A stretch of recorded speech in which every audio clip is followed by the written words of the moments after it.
Alors moi, je commençais plutôt cette rentrée littéraire avant d'avoir lu le Benzine et après avoir lu le poème de bref. Je commençais par le premier livre que j'ai lu de cette rentrée littéraire. Il est dans pas mal de listes de prix.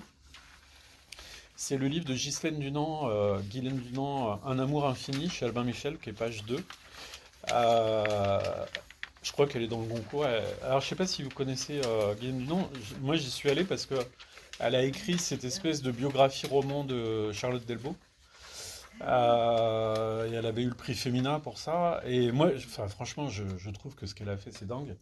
Et là, j'ai acheté au printemps le quatrième tome de Charlotte Delbo qui est sorti en poche chez Minuit.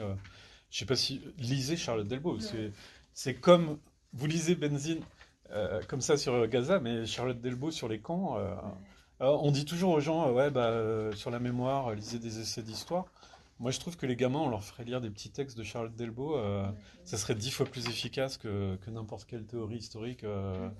Parce que Charlotte Delbo, c'est juste magnifique. C'est une langue qui est efficace, qui est simple. Et puis, elle raconte plein de choses. Parce que Charlotte Delbo, elle a cette mémoire des camps, comme elle dit, elle a plusieurs mémoires. Et cette mémoire des camps, parfois, elle lui remonte sans qu'elle le veuille. Et le dernier recueil que j'ai lu au printemps, là, c'est des histoires qui lui sont remontées en mémoire dans les années 80-90. Elle les écrit, mais on dirait qu'elle n'a pas quitté les camps, quoi. Enfin, c'est vraiment un truc dingue. Mais après, c'est pas que les camps, quoi. Elle a une manière de raconter les histoires, enfin, qui est absolument sublime. Et donc, Ghislaine Dunant voilà, avait eu le prix Femina sur Charlotte Delbo. Et Un amour infini, c'est un livre intéressant aussi, parce que je trouve que c'est un livre, je pense, qui peut plaire à beaucoup de gens très différents, d'âges très différents. Je dirais que ce livre, c'est quoi une rencontre? Parce que je pense que si chacun, je vous prends, puis je vous demande quand c'est que vous avez rencontré votre amoureux ou votre amoureuse, vous allez avoir du mal à me raconter ça en fait. Parce que qu'est-ce qui s'est passé à ce moment-là? Enfin, l'ouverture qu'il y a eu qui a fait que la rencontre s'est faite. C'est quand même un truc inracontable et ineffable la plupart du temps.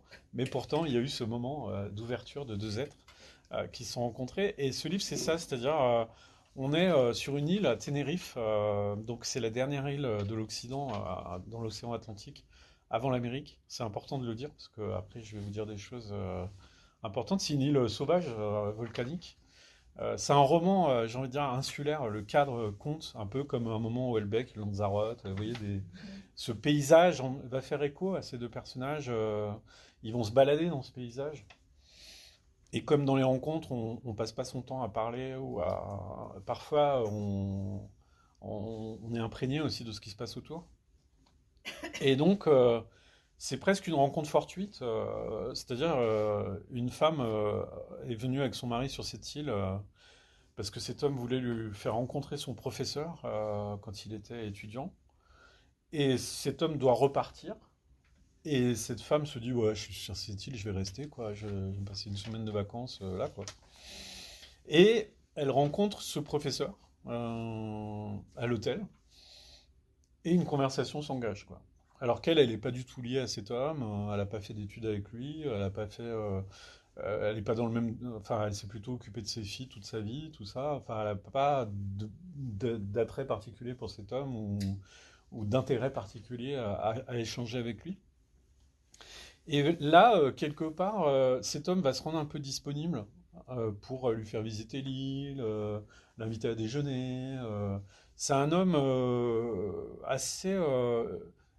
comme on parle de rencontre, je ne sais pas s'il est sexy en fait, vous voyez. Mais il a quelque chose. C'est un homme qui a un certain âge quand même, qu'on sent intelligent. Un homme qui a fait sa carrière scientifique. Il a son passé, hein, son background, puisque souvent dans une rencontre passe un petit peu ce qui fait les êtres. Et lui, bah, c'est vrai qu'il a fui l'Europe. On est en 64, hein, donc on est juste après la Seconde Guerre mondiale. Lui, comme juif, a fui l'Europe. Donc il a tiré un peu un trait sur l'Europe, quoi, en quelque sorte, puisqu'il a réussi à faire sa carrière en Amérique. Il a bien réussi, sauf que pour lui, l'Europe, maintenant, c'est synonyme d'anéantissement, en quelque sorte. Et il n'a pas d'appétence pour ça.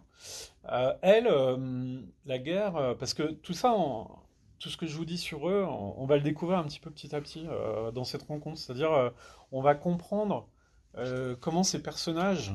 Alors, on a plutôt son point de vue à elle hein, en permanence, mais on va comprendre finalement comment ces deux personnages sont peut-être chargés de quelque chose qui fait que la rencontre se produit en fait. Ouais. Qui a des accointances en fait, en quelque sorte, qui fait que l'ouverture se passe. Et du coup, elle, bah, la guerre. Pour cette femme au foyer, quelque part, alors que tout le monde souffrait autour d'elle pendant la guerre, elle, il s'est passé un truc un peu bizarre, c'est la première fois qu'elle était seule sans mari. Et que finalement, elle goûtait un petit peu à cette liberté, à cette solitude. C'était pas facile pour elle, mais en même temps, elle y a trouvé quelque chose de... je sais pas, elle a goûté à ça et elle y a pris goût, quoi. Et comme là, elle prend un peu goût aussi à se retrouver sans attache, sans comme ça d'égal à égal avec un homme à discuter et du coup, elle continue un peu à travers cette histoire son émancipation quoi. Et, euh, et tous les deux, ils sont, enfin, lui, bon, sa femme est malade depuis des années. Et elle, enfin, elle est plus amoureuse de son mari, c'est clair. Hein. Enfin voilà quoi.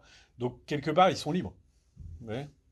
Et ils sont dans ces paysages, ils sont dans ce moment et ils se rencontrent. Et je trouve que c'est un très beau livre. Voilà, je vous en dirai pas plus. Je vois qu'ils ont mis un sacré résumé. Hein.